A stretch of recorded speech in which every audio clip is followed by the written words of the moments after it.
신 아버지 하나님 은혜를 감사합니다. 오늘도 금요 기도회로 모이게 하여 주시고 기도할 수 있는 시간을 허락해 주셔서 감사합니다. 아버지 하나님, 우리가 기도를 할 때 항상 믿고 기도할 수 있게 하여 주시고 모든 것을 다 허락해 주신 전능하신 하나님이 내 아버지라고 하는 분명한 사실을 믿고 기도하게 하여 주옵소서. 그리하여 기도에 응답 있는 생활을 할 수 있는 저희들이 되도록 오늘 말씀을 통하여 은혜 내려 주시옵소서. 예수님의 이름으로 기도 올려옵나이다. 아멘. 감사합니다. 우리 한번 인사합시다. 오직 예수님밖에 없습니다. 오직 예수님밖에 없습니다. 아멘. 감사합니다. 양과 염소의 비유는 우리가 많이 들어서 알죠. 오늘 양과 염소의 비유라 하는 제목을 가지고 피차 은혜를 나누려고 합니다. 오늘 본문 말씀은 그 양과 염소의 비유로서 예수님의 재림 때의 심판의 기준이 무엇인가 하는 것을 보여주는 아주 중요한 말씀입니다. 성도들이 사랑을 실천하는 것이야말로 또 주님의 재림을 가장 훌륭하게, 가장 완전하게 대비하는 그러한 방법이라 이렇게 말씀을 드릴 수가 있습니다. 또 본문의 비유는 심판의 날에 구원의 기준이 행위인 것처럼 그렇게 보입니다.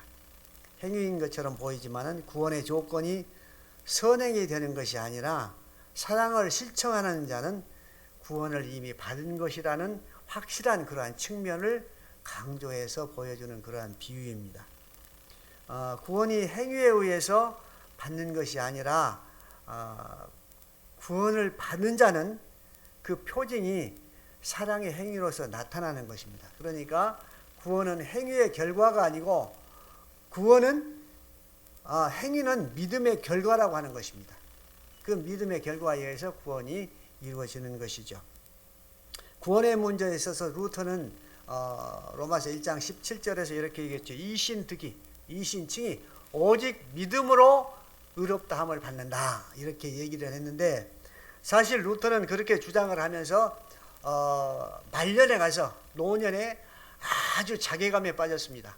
그렇게 구원이 믿음으로 얻는다고 강조를 하는데 성도들이 전혀 변화가 없어요. 변화가 없는 것을 보고 자괴감에 빠져서 일생 동안 비텐베르크에서 살았는데 그는 이사를 가려고 그랬어요. 이사를 가려고 그랬는데 제자들에 의해서 가까스로 이제 제지를 당하고 거기서 살긴 했습니다만 전혀 믿음만을 강조했지 행위를 강조하지 않았어요. 그래서 루터는 야고보서 같은 복음을 지푸라기 복음이다 이렇게 생각하면서 아예 천시해버렸어요. 천박하게 여겼어요. 행위만을 강조하는 복음이다 그래서 천박하게 생각했는데 균형이 맞지 않으니까 본인 자신이 노년에 그런 대종교 개혁을 일으킨 성공시킨 그러한 훌륭한 학자가, 종교 개혁자가 자괴감에 빠져버린 거예요. 이율배반적인 그런 일이잖아요. 그러나 칼빈은 전혀 다르습니다.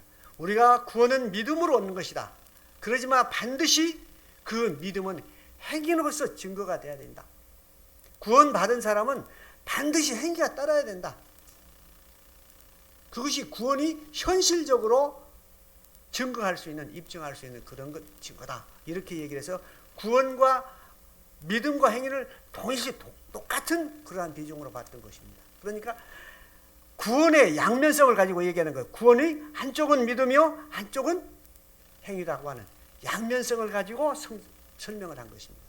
그래서 루터가 죽은 다음에 비텐베르크는 침체되는 그런 도시가 되고 말았습니다만은 스위스에서 활동했던 칼빈이 있었던 비인이나 또 스위스의 비인 같은 큰 도시에서는 아주 붐이 일어났어요. 모든 악들이, 사회학들이 사라지고 정말로 천국이 이루어지는, 완전한 천국이 어디가 있겠습니까만 완전히 사회적으로 건전한 그러한 도시가 이루어졌던 것이에요. 그러니까 우리의 믿음과 행위는 반드시 같이 가야 된다. 양날개로 같이 가야 된다 하는 것을 칼빈은 주장했던 것입니다. 오늘 본문 말씀은 양과 염소의 비유를 통해서 그 양면성을 가지고 얘기를 우리에게 해주고 있습니다. 양은 심판의 날에 오른쪽에 서게 되고 또 염소는 왼쪽에 서게 된다 하는 그런 내용의 말씀인데, 성경 말씀에서는 그 오른쪽은 또 영광과 생명과 지혜로운 그러한 그 자리를 상징하는 그러한 말로 많이 사용이 되고, 또 왼편은 저주와 사망과 어리석은 자리를 의미하는 그런 의미로 많이 사용이 됩니다. 그리고 양과 염소를 구분하는 이것은 이스라엘 민족들이 유목민족들이잖아요. 그러니까 낮에는 양과 염소를 같이 한 풀밭에서 사육을 합니다. 그런데 저녁이 되면 우리에서 양과 염소를 구분을 해요. 그러한 데서 기인해서 이러한 비유의 말씀이 기록이 됐다, 이렇게 얘기들을 하고 있습니다. 오늘 그 본문 말씀을 통해서 양과 같은 자들은 어떤 자들이고 그들은 어떤 나중에 결과가 있는가, 상급이 있는가 하는 것하고, 또 염소와 같은 자들은 어떤 자들이고 또 그들에게는 어떠한 형벌이 있는가 하는 것, 이것을 생각하고 이 양과 염소의 비유에서 우리에게 주는 결론은 무엇인가 하는 것을 생각하면서 간단히 말씀을 정리해서 은혜를 나누고자 합니다. 양과 같은 자들은 34절부터 그 밑에 있는 40절까지 말씀에 자세히 설명이 되어 있습니다. 34절 말씀 우리 한번 같이 읽어보실까요? 34절 말씀. 그때에 임금이 그 오른편에 있는 자들에게 이르시되 내 아버지께 복을 받을 자들이여, 나와 창세로부터 너희를 위하여 예비된 나라를 상속받으라, 이렇게 기록되어 있죠. 창세로부터 예비된 나라, 그렇게 얘기했는데, 창세로부터 예비된 나라, 그 말은 하나님께서 천지를 창조하신 이후부터 이렇게 얘기하는 것이 아니고 창세 전부터 있었던 나라다, 이렇게 해석들을 합니다. 왜냐하면 우리의 구원이 언제 이루어졌어요? 에베소 1장 4절 말씀해 보면 천지를 창조하기 전에, 창세 전에 그리스도 안에서 우리를 택하셨다, 이렇게 말씀하고 계시잖아요. 거기에 연유해서 창세 전부터 상속받을 자로 우리를 예배해 주셨다, 지정해 주셨다 하는 그러한 얘기예요.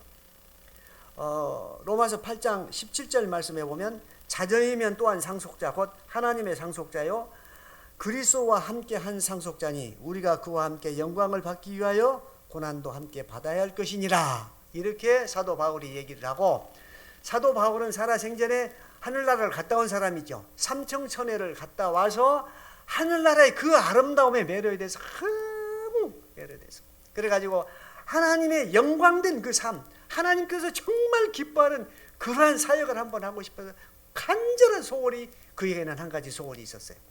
그러면서 로마서 8장 18절 말씀에 보면 그런 말씀이 있죠. 우리가 세상에 받는 고난은 장차 우리가 받을 그 영광과 좋게 비교할 수 없다. 본인은 하늘나라를 이미 보고 온 사람이잖아요. 그랬잖아요. 아무리 어떠한 말로도 설명할 수 없다, 이렇게 사도 바울은 얘기를 했습니다. 그렇기 때문에 이러한 양과 같은 자들, 하늘나라를 상속받을 그 자들은 어떠한 행위를 했겠습니까? 35절 36절 우리 한번 같이 읽어보시게요.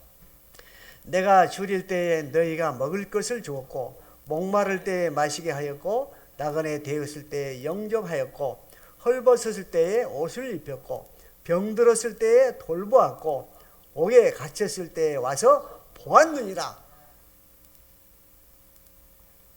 심판주의 대신 임금이 이렇게 얘기를 하죠. 다시 말씀드려서 소외당하고 고통당하고 어려움 속에 있고 병들었고 감옥에 갇힌 자들을 돌보았다 하는 것입니다. 그건 뭐냐? 예수님의 사랑으로 그들을 돌봤다 하는 것입니다. 예수님의 사랑은 무엇입니까? 아무런 조건 없이 대가를 바라지 않고 무조건적으로 했다는 것입니다. 우리는 세상을 살면서 내가 어떠한 사람을 가까이 하고자 할 때는 반드시 그 사람을 통해서 내가 얻고자 하는 이익이 있을 때 접근을 하죠. 보편적인 세상 사람들이 다 그렇지 않아요? 그런데 칭찬을 받은 양과 같은 이 사람들은 전혀 대가가 없이 그저 예수님께서 나를 구원해 준 내 죄를 용서해 주신 그 사랑에 힘입어서 그 사랑을 그들에게 전했다는 것입니다. 그래서 심판주 대신 우리 주님으로부터 칭찬을 받는 것입니다.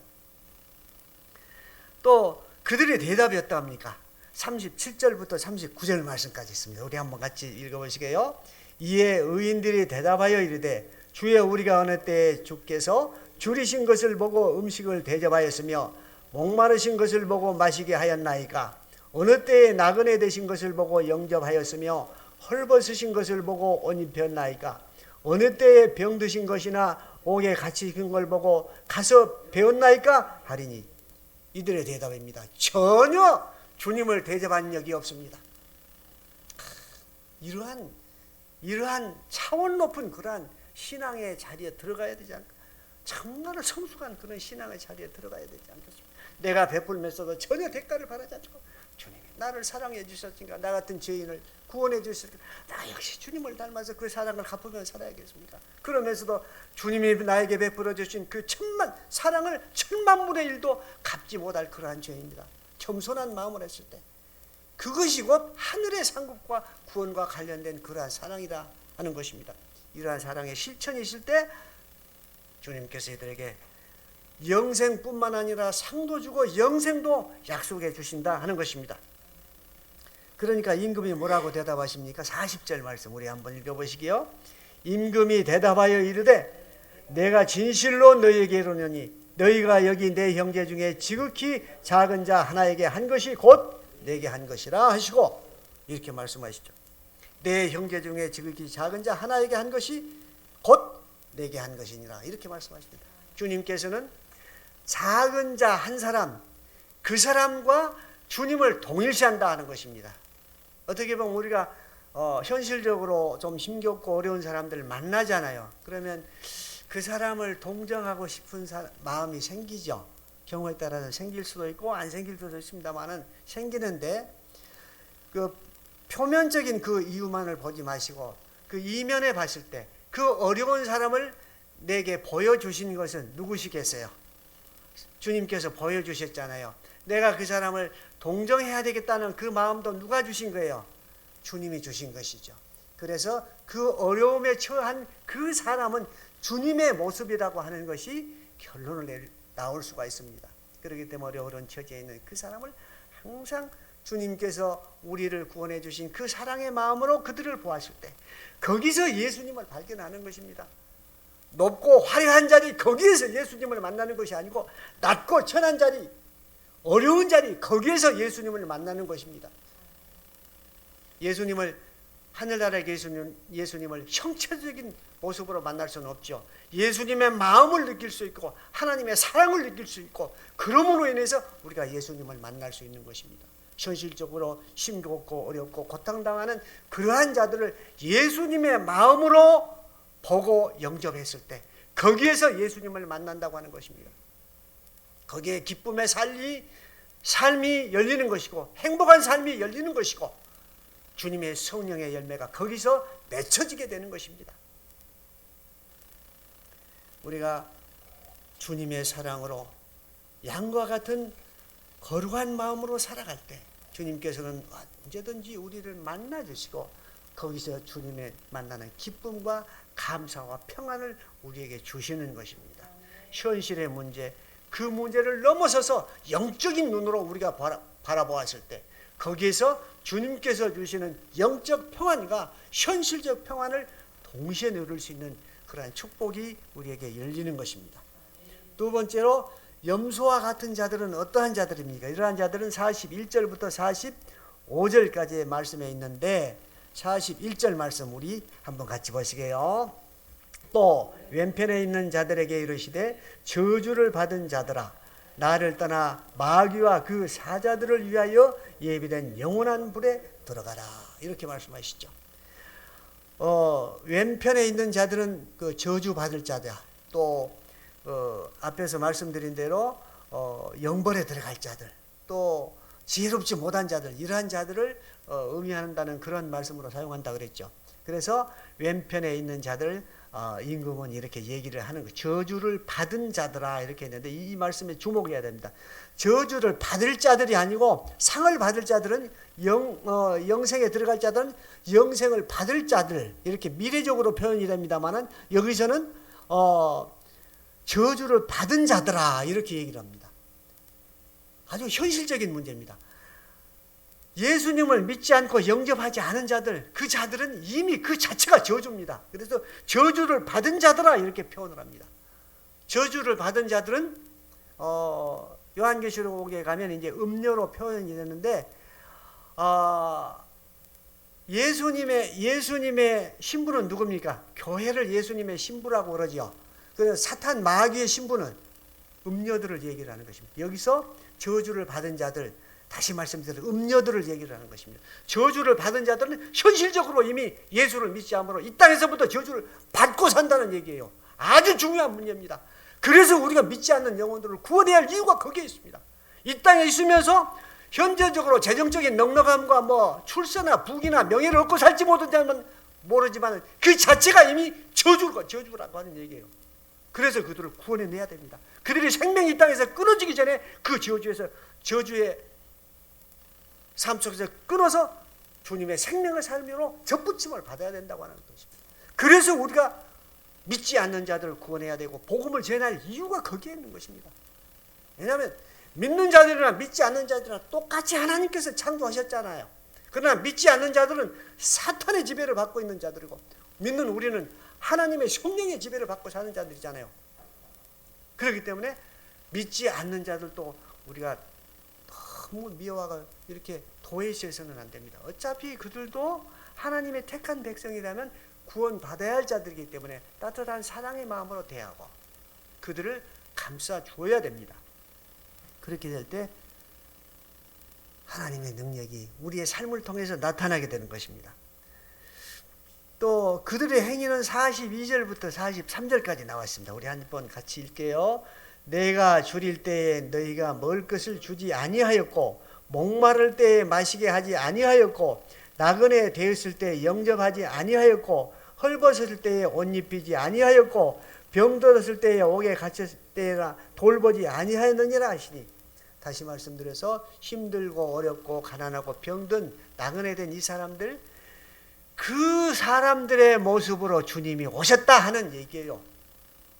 우리 주변에 많은 사람들, 고통받고 핍박받고 억압받고 있는 그 사람들이 주님의 모습이라고 생각했을 때 그들을 우리가 관심을 갖지 않을 수 없습니다. 거기에서 관심을 갖는 거기에서 주님을 만날 수 있기 때문에 우리는 관심을 가져야 되고 주님을 만난 현실적인 체험을 거기서 얻을 수 있고 감정이 나올 수가 있는 것입니다. 그렇기 때문에 힘들고 어렵고 마음에 괴로움을 당하는 사람들이 있을 때 따뜻한 주님의 사랑으로 위로해주고 감싸주고 그래야 됩니다. 어떤 목사님이 참 목회자 자녀들은 참 어렵습니다.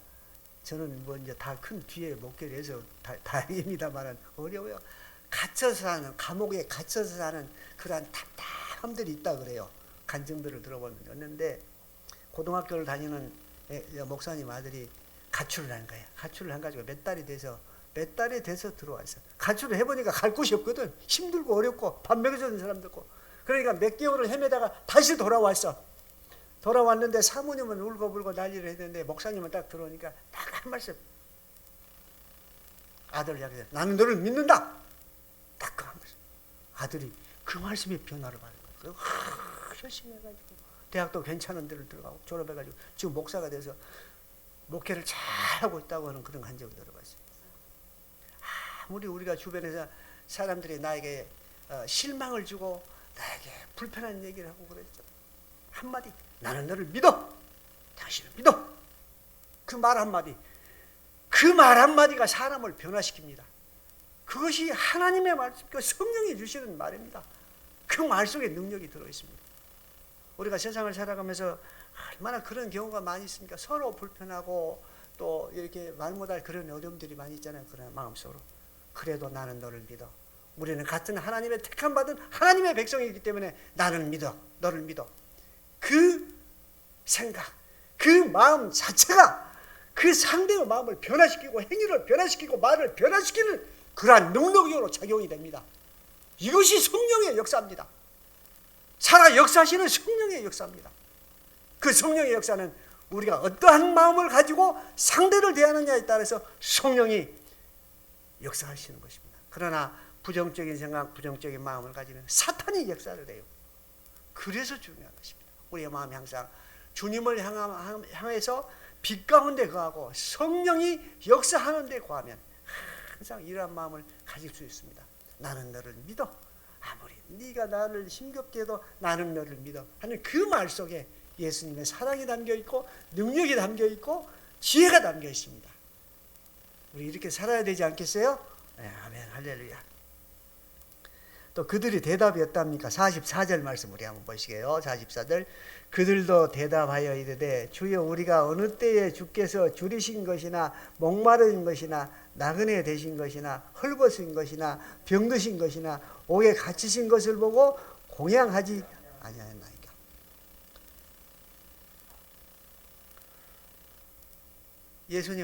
주님을 만난 적이 없다는 얘기예요. 주님을 만난 적이 없다는 얘기예요. 전혀 다른 얘기잖아요. 그러니까 영의 눈이 어두워 버리니까 주님이 그들의 모습으로 찾아왔는데도 느끼지 못했다고 하는 얘기예요. 그러나 영의 눈이 밝고 영의 눈이 열려있는 사람은 그걸 볼 수가 있잖아요. 저 어려운 사람 저 뒤에 주님이 숨어 있구나. 주님의 뒤에 있구나. 내가 저 주님을 어떻게 영접해야지? 대접해야지? 이 마음이 생기잖아요. 영의 눈이 열린 사람과 영의 눈이 닫힌 사람의 차이가 이것입니다. 예수님을 구주로 영접한 사람과 예수님을 영접하지 않고 사는 사람의 차이가 이것입니다. 수시로 예수님은 우리와 동행하고 함께 계신 줄 아는 찾아오시지만은 그 찾아온 예수님을 보지를 못해요. 얼마나 안타깝습니까? 예수님을 이 땅에서 영접하는 건 우리 다음에 하늘의 상급과 직결되는 그러한 문제인데, 그래서 임금이 이렇게 대답하죠. 45절 말씀 우리 한번 같이 읽으시게요. 이에 임금이 대답하여 이르시되 내가 진실로 너희에게 이르노니 이 지극히 작은 자 하나에게 하지 아니한 것이 곧 내게 하지 아니한 것이니라. 주님은 이 어려운 자들, 가난한 자들, 헐벗고 굶주린 자들, 옥에 갇힌 자들, 나그네 된 자들, 그들과 주님은 동일시하잖아요. 내 친구들이다 이렇게. 이러한 중요한 양과 염소의 비유의 말씀 속에는 정말로 우리가 세상을 어떻게 살아가야 될 것인가, 주변 사람들을 어떻게 예우하며 살아가야 할 것인가, 중요한 진리가 들어있는 그러한 말씀입니다. 잠언 14장 31절 말씀에 보면 가난한 사람을 학대하는 자는 그를 지으신 이를 멸시하는 자요 궁핍한 사람을 불쌍히 여기는 자는 주를 공경하는 자니라. 이미 잠언 말씀에서 이렇게 얘기를 하고 있습니다. 오늘 마태복음 25장 31절부터 46절 말씀까지의 비유의 말씀으로 되기 전에 이미 구약성경 장면 14장 31절 말씀에도 이렇게 말씀을 하고 있습니다. 잠언 19장 17절 말씀에도 가난한 자를 대접하는 것은 내게 구워주는 것이다 이렇게 말씀하고 있습니다. 그러니까 세상에는 시작에서부터 예수님 정말 심판 날까지 가난한 자와 헐벗은 자와 굶주린 자들이 없을 수가 없습니다. 항상 그들을 돌보고 관심을 가지는 것, 이것이 정말로 믿는 자들이 꼭 해야 할 일입니다. 결론적인 말씀을 드리겠습니다. 헨리 나우에는 이렇게 얘기를 했습니다. 성도는 반드시 예수를 닮았다는 말을 들어야 된다 하는 그러한 말을 하고 있습니다. 다시 말씀드려서 예수의 냄새가 나야 한다 하는 것입니다. 사랑을 실천하고 복음을 전하고 이러한 특징이 있어야 한다 하는 것입니다. 사랑이 없으면 아무것도 아닙니다. 고린도전서 13장 말씀이죠. 사랑장에 나오죠. 사랑이 없으면 아무런 소용이 없다. 너희가 능력을 하고 병을 고치고 어떠한 힘을 가지고 있을지라도 사랑이 없으면 아무것도 아니다. 사랑은 무엇입니까? 위로 하나님 사랑과 이웃 사랑 두 가지가 결합된 것이잖아요. 사랑은 하나님 사랑만 한다고 해서 부르짖고 하나님만 찾고 이웃은 돌보지 않고 이것은 온전한 사랑이 아닙니다. 하나님을 사랑하는 자는 반드시 이웃을 사랑하게 되어 있습니다. 그래서 예수님의 사랑을 전하는 그러한 자가 되게 됩니다. 사실 우리가 이웃을 사랑할 수 있다고 하는 것은 하나님께서 우리에게 주신 가장 큰 은사요 또 축복입니다. 이웃을 사랑할 수 있다고 하는 것은 인간의 마음으로는 되지 않습니다. 우리 안에 계신 성령님이 우리로 하여금 그 사랑을 실천할 수 있도록 하는 것입니다. 힘을 주시는 것입니다. 그렇기 때문에 항상 우리는 이웃을 사랑하면서 사랑을 실천하는 그런 자리에 있을지라도 항상 겸손한 마음으로, 이 마음은 내가 인간의 마음으로 하는 것이 아니고 하나님께서 성령을 통하여 내게 주신 마음이라는 겸손한 마음으로 실천했을 때 거기에 천국의 길이 열리고 하나님께서 이 땅에서 이루어 가시는 천국의 나라가 점점 확장되고 이루어져 갈 것입니다. 반드시 우리는 이 땅을 살면서 예수를 닮았다고 하는, 예수님의 사랑을 닮았다고 하는 그런 말을 듣도록 기도하면서 말씀 묵상하면서 노력해야 될 책임이 우리에게 있습니다. 그러므로 인해서 이 땅에서 정말로 하나님 나라를 이루어가는 그러한 우리 모든 복된 성도님들이 다 되어야 할 것입니다. 이러한 축복이 우리에게 있기를 예수님의 이름으로 축복합니다. 기도하겠습니다. 고마우신 아버지 하나님, 은혜를 감사합니다. 오늘도 양과 염소의 비유를 통하여 귀한 말씀으로 은혜를 나누었습니다. 항상 양과 같은 자들이 되게 하여 주시고 주님께서 우리에게 베풀어 주신 그 귀한 사랑을 실천하며 살아갈 수 있는 우리 모든 성도님들이 다 되도록 인도하여 주시옵소서. 예수님의 이름으로 기도 올리옵나이다. 주기도